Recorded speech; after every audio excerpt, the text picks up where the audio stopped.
Hello दोस्तों, good evening. कैसे आप लोग? आशा है कि आप लोग बहुत अच्छे होंगे। चलिए दोस्तों, आज बात करते हैं इंडियन कॉन्स्टिट्यूशनल अर्थात भारतीय संविधान के बारे में। जो आज का आपका टॉपिक रहेगा इंडियन कॉन्स्टिट्यूशनल डेवलपमेंट, भारतीय संवैधानिक विकास। अब भारतीय संवैधानिक जो विकास है ये कैसे किया गया, और एक एक टर्म हमें क्या क्या पढ़ना पड़ता है, जिसमें आप काफी एक्ट होता है और कई बार हमें कंफ्यूज कर देती है कौन सा एक्ट क्या पॉइंट बोलता है, दूसरा एक्ट कौन सा पॉइंट बोलता है, और ये क्या टर्म है, इसको हमें क्यों पढ़ना चाहिए। देखिए, जब आपके देश का संविधान जो बना तो इसमें कई अधिनियम जो 1935 है, जिसको आप बोलते होंगे मिनी कॉन्स्टिट्यूशनल बेसिक पार्ट है, लेकिन वो है क्यों, इसको भी समझना है। 1773 एक्ट क्या है, इसको भी समझना है। 1784 एक्ट क्या है, या पिट्स इंडिया एक्ट क्या है, इसको भी समझना है। देन उसके बाद आप अमेंडमेंट एक्ट क्या है, ये क्या वो संशोधन क्या करती थी, किस बात को लेकर के इसमें इंडिकेट करती, इसको भी समझना है। चार्टर्ड एक्ट क्या था, इसको भी समझना है। उसके बाद आपका क्राउन का जो ताज का शासन चलता था ब्रिटिश गवर्नमेंट का, अर्थात जो आपका एलिजाबेथ जो विक्टोरिया वहां की रानी थी, उनके द्वारा जो एक्ट या रूल बना के भारत में आते थे अलग अलग गवर्नर, वो भारत में किस प्रकार के शासन प्रशासन के लिए रूल बनाते हो, उसको अधिनियम क्यों नाम दिया गया, इसको भी समझेंगे। अब शुरुआत करते, पहले इसका बेसिक बैकग्राउंड हिस्ट्री को समझते हैं। 16वीं शताब्दी में भारत में अंग्रेज जो आते हैं अर्थात ईस्ट इंडिया कंपनी आती है, किसके माध्यम से, वो वहां की जो ब्रिटेन की एलिजाबेथ थी, जो विक्टोरिया रानी थी, उनसे परमिशन लेके भारत में ईस्ट इंडिया कंपनी आती है। आने के बाद भारत को देखती है कि भारत जो है एक प्रकार से यहाँ लास्ट में अगर आप देखा जाए तो उस वक्त औरंगजेब का शासन चलता था। अब भारत में जब वो लोग देखते हैं कि यहाँ पर अभी मुगल का ही शासन है और यहाँ जो शासन भी चलता था, लेकिन मुगल से और छोटी छोटी अलग अलग जो क्षेत्र, कुछ राजस्थान के रजवाड़े एक दूसरे को लेकर के फाइट चलता, युद्ध चलता रहता था। उनको लगा इस देश में धर्म को लेकर के लड़ाई है, क्षेत्रवाद को लेकर के लड़ाई है, अपने क्षेत्र को साम्राज्यवाद को बढ़ाने की लड़ाई होती है, प्लस जातियों का भी लड़ाई है, वर्ण व्यवस्था भी यहाँ देखने को मिलता है। भारत को, अंग्रेजों को लगा यही एक कॉन्सेप्ट है जो हम इनको समझे और एक समय आने के बाद डिवाइड एंड रूल का बेसिक कॉन्सेप्ट बना सकते, लेकिन जो सोचे वही उनके लिए अच्छा एक फायदेमंद का काम किया। डिवाइड एंड रूल आज भी वही देखने को मिलता है, जातियों में बांट दो, धर्म में बांट दो, क्षेत्रवाद में बांट दो, तो यही जो डिवाइड एंड रूल वही होता, सत्ता करने का बेसिक, राज्य करने का आधार बनता है। ठीक उसी प्रकार से ईस्ट इंडिया कंपनी जब भारत में आ रही, तो आने के बाद देखते होंगे आप बंगाल प्रांत में ईस्ट इंडिया कंपनी अपनी एक स्थापना करती है। उससे पहले आप गुजरात में भी हुई है, कोई आपका यहाँ पर आंध्रा साइड में भी हुई है, अलग अलग प्रांतों में। जब आप पुर्तगाली, डच, फ्रांसीसी, अंग्रेज के ही बारे में से पढ़ेंगे, तो अंग्रेज जो भारत में आते हैं तो अपना ईस्ट इंडिया कंपनी का स्थापना कर देते हैं। करने के बाद ईस्ट इंडिया कंपनी वो अपना मार्केट को और बड़ा करना चाहती है, लेकिन धीरे धीरे जो उस वक्त सिराजुद्दौला, जिसको आप नाम सुने होंगे, अलीवर्दी खान, इन लोग का आप नाम इतिहास पढ़ेंगे। 1757 की जो क्रांति हुई है और 1764 की क्रांति हुई, ये 1757 और 1764 यही दो ऐसी एक क्रांति है जिसका इम्पैक्ट ईस्ट इंडिया कंपनी को एक प्रकार से उनके हाथों में पावर सौंपने का काम किया, और वही पावर उनके लिए क्या हुआ, एक वरदान होता है। जो आप देखते होंगे, अपना उस साम्राज्यवाद को भी बढ़ाते हैं, अपनी आर्थिक रूप को मजबूत करते, राजनीतिक को मजबूत करते, और भारत के समाज में भी वो कब्जा करते हैं। सब प्रकार से क्या करते हैं, भारत एक प्रकार से ईस्ट इंडिया कंपनी जो व्यापार करने आती है, धीरे धीरे एक प्रकार से वो क्या हो जाती है, शासन के रूप में बदल जाती है, और वो प्रशासन करना शासन करना लोगों पे शुरू कर देती है। लेकिन वो क्यों होती है, यही पॉइंट हमें समझना है। तो जो ईस्ट इंडिया कंपनी जब उसके हाथ में 1757 की और 1764 की जो क्रांति हुई, उसका इम्पैक्ट की वजह से भारत में आप देखते होंगे बंगाल के और अवध के और दिल्ली के, ये तीनों क्षेत्र अंग्रेजों से लड़ाई करते, तीनों हार जाते हैं। तो इस तीनों क्षेत्रों पे क्या करते हैं, ईस्ट इंडिया कंपनी के प्रकार साम्राज्यवाद दूर तक फैलता है। फिर उसके बाद आप देखते होंगे साउथ में भी अपना मद्रास, बॉम्बे, यहाँ पर अपना क्षेत्र बढ़ाने का प्रयास करती है। यही जो प्रयास करती है, तो उसके बाद देखते होंगे वो अलग अलग एक्ट बनाती थी। वो एक्ट क्या होती थी, रेवेन्यू कलेक्ट करना और अपने पावर को और मजबूत करना, अपने साम्राज्यवाद को बढ़ाना। बेसिक कॉन्सेप्ट यही था ईस्ट इंडिया कंपनी एक्ट। लेकिन वो एक्ट क्या है उसको भी पढ़ना जरूरी है। एक एक करके अभी समझते हैं। पहला एक्ट आपने पढ़ा होगा कि रेगुलेटरिंग एक्ट क्या था, अर्थात एक कॉन्सेप्ट क्या था जिसमें वारेन हेस्टिंग कौन था, वो वारेन हेस्टिंग क्या चाहता था भारत में, वो यही चाहता था भाई कि कम से कम उसका अपना एक सुप्रीम कोर्ट बनाया जाए। सुप्रीम कोर्ट जब बनाता उसी के आधार पर वो एक्ट बनाता था, कानून बनाता था, मेजोरिटी रखता था, जो जनरल गवर्नर थे उनको गवर्नर बनाया जाना चाहिए, ये कॉन्सेप्ट लाता था। फिर उसके बाद पिट्स इंडिया एक्ट आप पढ़ते होंगे, वहां पर उसको सदस्यता 3 के बजाय 24 रखा गया, 24 बाद फिर 4 रखा गया, फिर गवर्नर को जो उनको पावर और दिया गया। ये मेन कॉन्सेप्ट क्या था, वो ईस्ट इंडिया कंपनी अपनी पावर को और मजबूत करना चाहती थी, क्योंकि उनको भी ये डर था कि जो ब्रिटेन में भी कुछ पार्टियां थी वो ईस्ट इंडिया कंपनी के खिलाफ भी रहती थी, इसलिए ईस्ट इंडिया कंपनी अपनी पावर को और मजबूत करना चाहती थी। ठीक, लेकिन उसका इम्पैक्ट भारत पे ज्यादा नेगेटिव पड़ता था, आर्थिक रूप से, सामाजिक रूप से और राजनीतिक रूप से। फिर उसमें आप पढ़ेंगे, अगला आता है अमेंडमेंट एक्ट है 1786। उससे क्या होता था, जो गवर्नर होते थे उनको एक प्रकार से सैन्य व्यवस्था स्थापित कर दिया गया।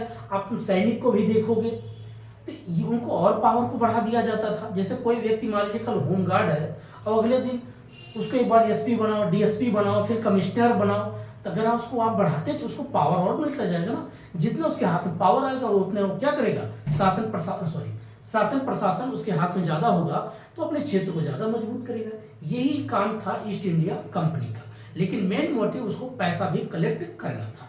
अब पढ़ेंगे तो उसके बाद जब ईस्ट इंडिया कंपनी कमजोर कब होती है, तो 1857 की क्रांति होती है। तो 1857 की क्रांति जब भारत में क्रांति होती है तो उस वक्त देखते होंगे 1857 की क्रांति में उस क्रांति को आगे बढ़ाने के लिए लोग क्या करते थे, लोगों को जोड़ने के लिए क्या क्या कॉन्सेप्ट होता था। एक कमल और रोटी और नाट्य क्रिया होती थी। नाट्य क्रिया मतलब नाटक होता था। जैसे रोटी क्या था कि मैं अपने घर से रोटी बनाया, फिर जिसको मैं जोड़ना उनके घर रोटी ले जाके दे, उस रोटी को देख रोटी अपना खाते, फिर वो रोटी बना के दूसरे घर रोटी देते। क्योंकि इस प्रकार से लोगों का आंदोलन करना था, एकता जोड़ना था, प्रचार करना था कि अंग्रेज लोग को बिल्कुल एक भी पॉइंट समझ में ना पाए कि भारत के लोग करने वाले क्या है। जो कमल का फूल होता है आज उनके घर पहुंचाते, फिर उनका पहुंचाते हैं उसको डिजाइन बना के। और नाट्य मतलब एक गायन करके, जैसे आजकल लोग बिरहा गाते हैं, कव्वाली गाते हैं, या फिल्म आप देखते होंगे, तो नाट्य में क्या एक मैसेज देता है। इस प्रकार से 1857 की क्रांति हुई। जब 1857 की क्रांति हुई तो ईस्ट इंडिया कंपनी पे बहुत निगेटिव प्रभाव पड़ता है, और जब बहुत भयंकर निगेटिव प्रभाव पड़ा तो उसके बाद जो क्राउन का ताज था, जो आपका एलिजाबेथ थी, विक्टोरिया थी, उनको लगा कि अब जो ईस्ट इंडिया कंपनी नहीं कर सकती, तो वहां ब्रिटेन से जो शासन चलना शुरू हुआ उसको बोलते 1858 का अधिनियम बोलते थे। और उसी अधिनियम का जो बेसिक अलग अलग कॉन्सेप्ट था, जिसमें आप देखते होंगे 1858 का एक्ट क्या था, 1861 का एक्ट क्या था, 1892 का एक्ट, 92 का एक्ट क्या था, उसके बाद 1919 का एक्ट, 1935 का, ये वो पूरा जो बेसिक कॉन्सेप्ट था। और इसमें हमें क्या देखने को मिलता है कि भाई कब लोकसभा का अध्यक्ष कौन बनता था, कौन राज्यसभा का बनता, जो आप देखते हो ना, मेजोरिटी कैसे आती थी, सत्ता कैसे आती थी, ये सब अंग्रेज जो एक्ट बनाते थे उसी एक्ट का basic concept cut and copy paste आपको संविधान में देखने को मिलता है। बस यही है आपका। चलिए अब एक एक लिख देते हैं, उसके बाद कल पूरा डिटेल में समझाएंगे। तो टॉपिक क्या, भारतीय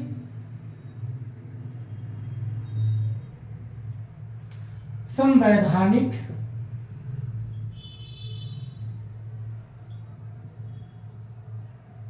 विकास। अब इसमें आप पढ़ते हो इंडिया, इसको अंग्रेजी में बोलते हैं इंडियन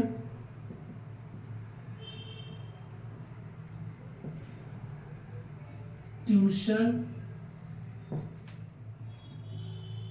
ऑफ डेवलपमेंट।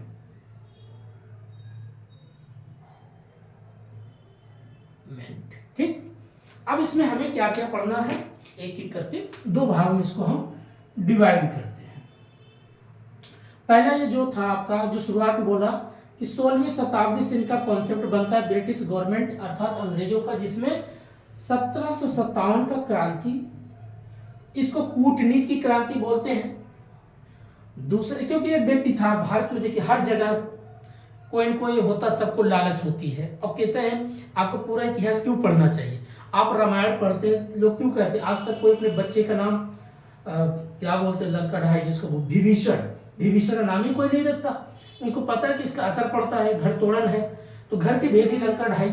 तो 1757 प्रकार से कूटनीति का युद्ध था। कोई सत्ता के लिए बोला कि मुझे राजा बना दोगे, उसको बस एक चापलूसी ही युद्ध था, ये चापलूसी की बात होती, कूटनीति। और 1764 यही बक्सर का युद्ध, जो आपका बक्सर ये आपका बिहार में है। उस वक्त अगर बिहार उड़ीसा और बंगाल ये सब मिला करके पूरा जो एक प्रकार से बंगाल ये बोला जाता था, एक ईस्ट इंडिया कंपनी के अधीन ही आता था। तो यहाँ पर हम 1764 जब ये युद्ध हुआ, यहीं से east India company east India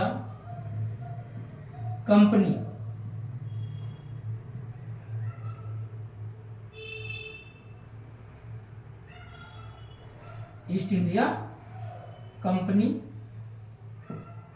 की जो स्थापना होती है, बेसिक यहीं से 1764 युद्ध के बाद से शुरुआत हो जाती है। और ये 1764 जो युद्ध हमने बोला कि दिल्ली, अवध और बंगाल तीनों प्रांत हार जाते हैं और तीनों प्रांत इसके अधीन आ जाता है। तो ये उस प्रांत से क्या करती थी, उस प्रांत में नए नए एक्ट बनाती थी, लेकिन उस प्रांत के लिए ही एक्ट बना। पहला एक्ट होता था 1773 जिसको बोलते हैं रेगुलेटरिंग एक्ट।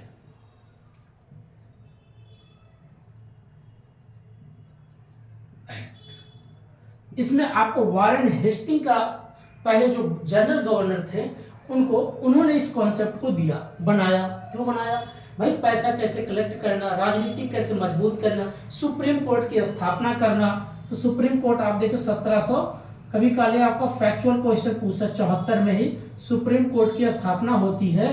कहां पर, कोलकाता में। ये आपका फैक्चुअल क्वेश्चन पूछता है। दूसरा बनता है आपका 1784 जिसको बोलते हैं Pitt's India act. Pitt's India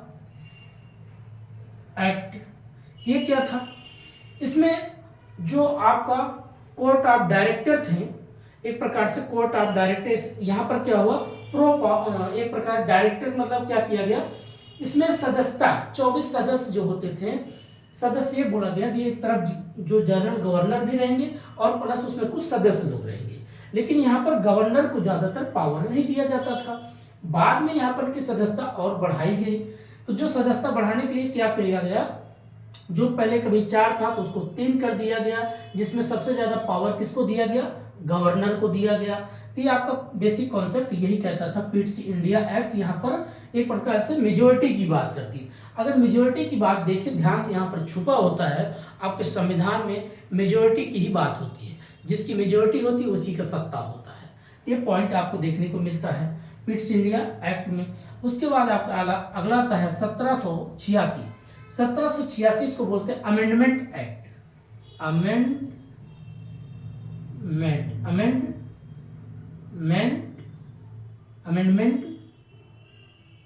या अमेंडमेंट बोलते हैं, अमेंडमेंट एक्ट।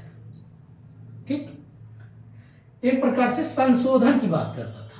अब संशोधन कैसे, जो ये गवर्नर होते थे, जो आपका गवर्नर को जनरल गवर्नर बाद में क्या किया गया, उनको सैन्य अध्यक्ष बना दिया गया, सेना का अध्यक्ष बनाना शुरू कर दिया। तो उसमें और संशोधन कर दिया गया।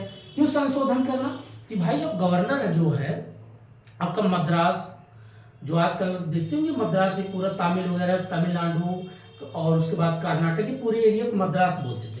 बंगाल ये जो पूरा एक प्रकार से प्रेसिडेंसी क्षेत्र था, अंग्रेज इस पे भी कब्जा कर रखे थे। ठीक है, तो वहां का जो जनरल गवर्नर था, बंगाल का जो गवर्नर था, उसको क्या कर दिया, तीनों क्षेत्र उसके अधीन कर दिया गया और प्लस जो सेना का अध्यक्ष भी बना दिया गया।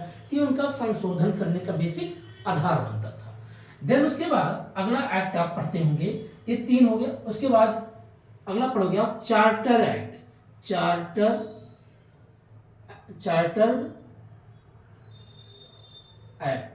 चार्टर्ड एक्ट मीन्स क्या होता था, धीरे धीरे उनको लगा कुछ भारत में एजुकेशन के लिए पैसे खर्च किए जाए, तो जिसमें आप 1813, 1833, 1853 ये सब आप पढ़े होंगे। या पढ़ेंगे तो आपको ये यहाँ पर क्या होता था, वो जितने एक्ट बनाते थे सिर्फ भारत में, भारत के लोगों के लिए नहीं बनाते थे, वो सिर्फ अपने लिए बनाते थे। अगर वो एजुकेशन के लिए पैसा खर्च करते थे, एजुकेशन के लिए अगर वो पैसा खर्च करते थे 1 लाख तक का, आपने जाएंगे फैक्चुअल पूछता है कितना पैसा खर्च किए, 1 लाख रुपया। 1 लाख रुपया खर्च सिर्फ कोई अपने लिए नहीं करते, मतलब भारतीय लोगों के लिए नहीं, वो सिर्फ अपने लिए खर्च करते थे।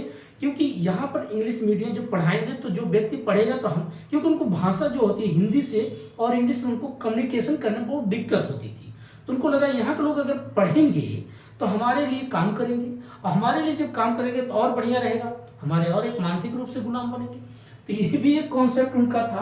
तो ये पूरा जो एक्ट बनाते, चार्टर्ड एक्ट 1835 1853, इसी में आपको भारत में कुछ और भी छोटे मोटे व्यापार थे या और विदेशी कुछ कंपनियां, तो उनको छूट देते थे, किसी छूट नहीं देते थे कि आप चाय का व्यापार करोगे, चाइना के साथ व्यापार करोगे कि नहीं करोगे। ये सब एक्ट जितना इनका बनता था, मेन मोटिव यही था कि भारत में अपना प्रभुत्व, अपना समाज साम्राज्यवाद को बनाए रखना है, बस यही कॉन्सेप्ट था। ये ईस्ट इंडिया कंपनी का था। लेकिन उसी बीच में आप देखते होंगे 1857 की एक क्रांति हुई। क्योंकि 1857 क्रांति क्यों हुई, ये जितने एक्ट बनाते थे, इस एक्ट का इम्पैक्ट क्या पड़ा, भारत के लोगों को समझ में आ गया कि यहाँ के जितने कुटीर उद्योग थे उसको खत्म कर दिया गया। यहाँ के भारत के जो रॉ मटेरियल है सब ईस्ट इंडिया कंपनी यहीं से खरीदती है और बना के हमें बेचती है, हम तो इसके गुलाम हो गए। तो हमारे पास रह गया।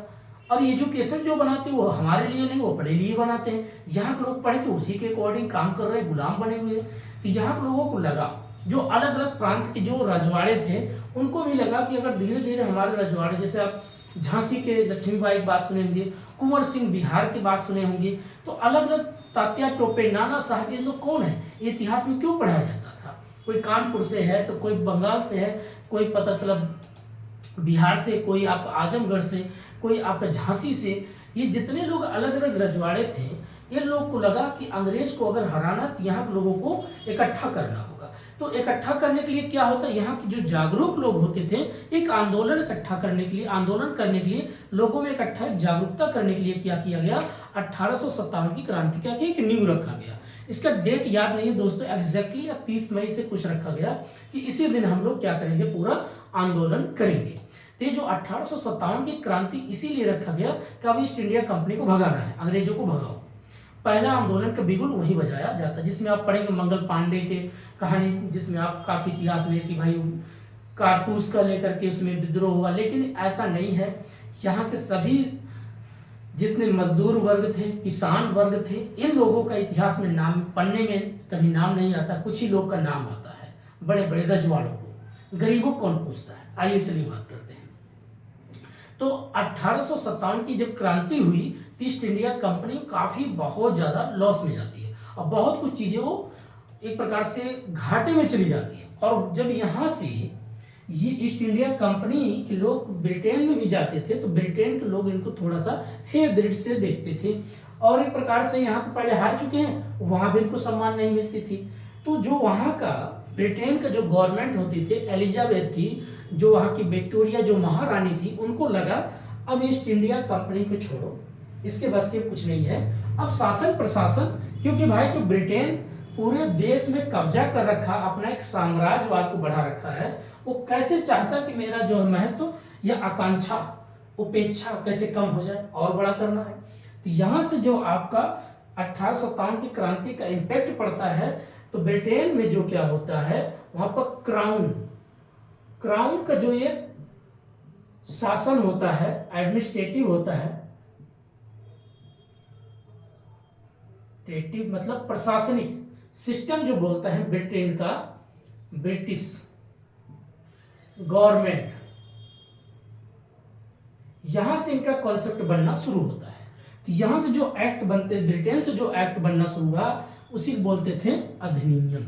ये सभी क्या थे, एक्ट, और यहां से शुरू होता आपका अधिनियम। अधिनियम में क्या क्या पढ़ोगे, 1858 का एक्ट क्या था, फिर 1861 का एक्ट क्या था, 1800, उसके बाद आप पढ़ेंगे 92 एक्ट क्या था, उसके बाद 1919 का एक्ट क्या था, उसके बाद 1935। ये जितना एक्ट बना इसको बोलते थे अधिनियम। अब ये जो बनता था ये ब्रिटेन से डायरेक्ट यहाँ पर गवर्नर आते और भारत में शासन करते थे।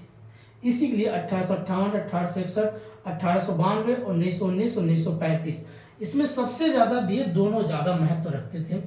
1919, 1935, 1919 में आप देखते होंगे जलियांवाला हत्याकांड भी होती है, और यहीं से आपका फर्स्ट वार भी, सेकेंड वार शुरुआत।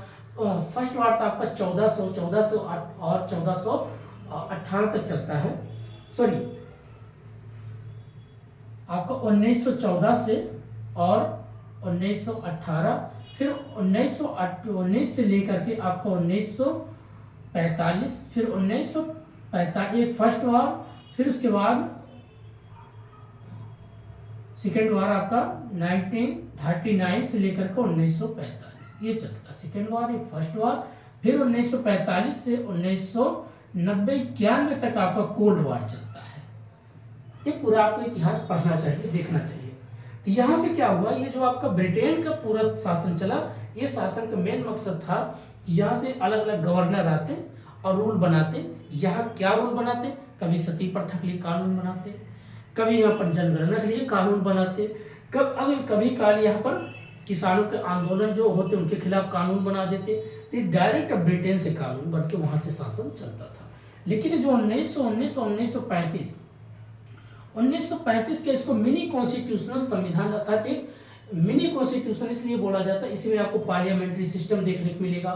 अब पार्लियामेंट्री जब सिस्टम आप देखेंगे तो वहां पर आपको लोकसभा, राज्यसभा, और 1892 में क्या हुआ, आपको एक्ट जो बनाता था तो ब्रिटेन को लगा कि भारतीय लोगों को भी एक प्रकार से पार्लियामेंट्री सिस्टम को बैठने का राइट दो, वोटिंग का राइट दो, लेकिन डिबेट करने का राइट ना दो। लेकिन धीरे धीरे यहाँ से अगर देखा जाए तो आजकल जैसे आप देखते होंगे शीत सत्र चलता है, मानसून सत्र चलता है, ग्रीष्मकालीन सत्र चलता है, तो वैसे उनका सत्र चलता था, डिबेट होता था। ये कॉन्सेप्ट सब कुछ आपको इसी एक्ट में देखने को मिलता है। तो दोस्तों बस इतना ही था, बाकी जो एक्ट है एक एक करके सभी इसमें कौन कौन गवर्नर है कल हम पूरा ये डिटेल करके वीडियो बनाएंगे। आज खाली बैकग्राउंड बेसिक चीजें आपको बताया है। एक बार आप लोग किताब जरूर पढ़िएगा, और इसको जो जिनके पास लक्ष्मीकांत का बुक हो इंग्लिश मीडियम या हिंदी मीडियम उसको जरूर पढ़िएगा। और ये एक्ट क्या होता है रटने से नहीं, उसको याद करो, समझो कि इस एक्ट क्यों पढ़े, इसको क्यों पढ़े, इसको क्यों पढ़े। बहुत से लोग कंफ्यूज होते थे, ईस्ट इंडिया ये जो कंपनी एक्ट क्यों बना, एक्ट क्या होता था, रेगुलेटिंग एक्ट क्या, और ये जो क्राउन का रूल होता था इसको अधिनियम क्यों बोलते थे। तो जो ब्रिटेन के पार्लियामेंट्री सिस्टम से कानून बनता उसको अधिनियम, और जो ईस्ट इंडिया कंपनी बनाती थी उसको एक्ट। एक्ट आज भारत में देखिए कोई छोटी सी बात होती थी तो आजकल अब पार्लियामेंट्री सिस्टम से काम चलता है कि भाई कोई बिल पास होता है तो आपका लेजिस्लेटिव, एग्जीक्यूटिव, जुडिशरी अर्थात कार्यपालिका, विधायिका, न्यायपालिका। तो विधायिका में बिल पास होना, लोकसभा, फिर राज्यसभा, प्रेसिडेंट उस पर साइन करेंगे कि नहीं करेंगे, अगर हो गया ठीक है भाई अब चेक करते। कार्यपालिका क्या कहती है, कार्यपालिका के बाद चेक होता है जुडिशरी।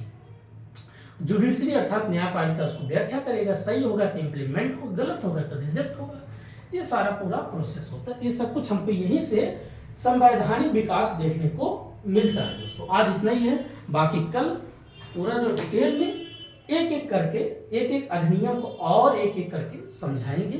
तो आज इतना, एक बार अपना किताब उठाइए बढ़िया, जो भी किताब आपके पास, चाहे एनसीईआरटी हो चाहे किताब। देखो दो चीजें, बहुत से लोग कहते हैं एनसीईआरटी पढ़ो और एनसीईआरटी के बिना आपके यूपीएससी, ये गलत बात है। मैं रियल बताता हूँ, अगर आपको जो चीज़ समझ में आती है वही पढ़ो, और जो चीज़ नहीं समझ में आती उसको मत पढ़ो। एनसीईआरटी पता चीज़ के लिए होती है। जो कभी पॉलिटी नहीं पढ़े हैं, हिस्ट्री नहीं पढ़े हैं, इकोनॉमिक्स नहीं पढ़े हैं, आप एक ग्रेजुएशन के बच्चे हो, आप बिना ग्रेजुएशन तो आप यूपीएससी एग्जाम देने नहीं आए हो, तो कहने का मतलब आप इतना तो पढ़े हो। किताब क्या करती है, देखिए एनसीईआरटी आपको समझाती है, किताब आपको बताती है। अगर आपको कोई गाइडेंस कर देता है तो आपको गाइडेंस किताब पढ़ो, अगर नहीं आपको गाइडेंस आता तो आप एनसीईआरटी पढ़ो, बस यही फर्क है। तो एनसीईआरटी आपको समझाएगी और किताब आपको बताएगी।